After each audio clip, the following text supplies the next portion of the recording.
Daily. Taste the Daily.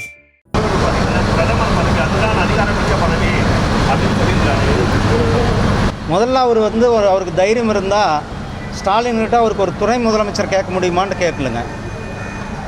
அவர் சும்மா வெட்டியாக பேசுகிறதார ஒழிய அவர் தலித் மக்களுக்கு தமிழ்நாட்டில் டெய்லியும் இங்கே பெரிய பெரிய பிரச்சனைகள் நடந்து கொண்டு இருக்கிறது. வேங்கை வாயில் விஷயத்தில் அவர் இன்றைக்கு வரலும் மௌனமாகவே இருக்கிறார். தலித் மக்களினுடைய நிலங்கள் அபகரிக்கப்பட்டிருக்கிறது. தலித் மக்களுக்கு ஒதுக்கப்படுகின்ற நிதியானது திருப்பி அனுப்பப்படுகிறது தமிழ்நாட்டிலிருந்து. இதையெல்லாம் கேள்வி கேட்க அறிவாலயத்தில் போய் கேள்வி கேட்க வேண்டியவர் அதை பற்றியெல்லாம் கேள்வி கேட்காம கூட்டணிக்காக தன்னுடைய வாயை மூடிக்கொண்டு அமைதியாக இருக்கிறார். அம்பேத்கர் அரசியலை புரிந்து கொண்டவர்களால் மட்டுமே ஆட்சி அதிகாரம், அரசியல் அதிகாரம் என்ன என்பதையும் புரிந்து கொள்ள முடியும். வெறும் பதவியாக பார்ப்பவர்களுக்கு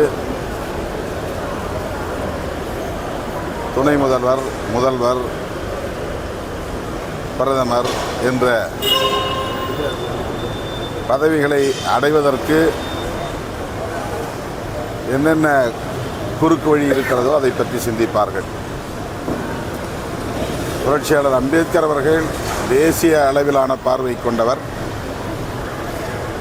தேசிய அளவில் விளிம்புநிலை மக்களை அதிகார வலிமையுள்ளவர்களாக பரிணாமம் பெறச் செய்ய வேண்டும் என்று விரும்பியவர்.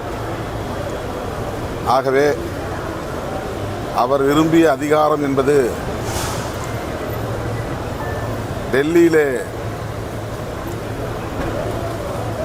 கோலோச்சக்கூடிய பிரதமர் பதவி என்பதுதான் உண்மையான அரசியல் அதிகாரம் என்று நான் ஒரு விளக்கம் சொன்னேன். அவ்வளவுதான். தனிநபர் என்கிற அடிப்படையிலே நான் எனக்கான பதவி என்ற பொருளில் சொல்லவில்லை.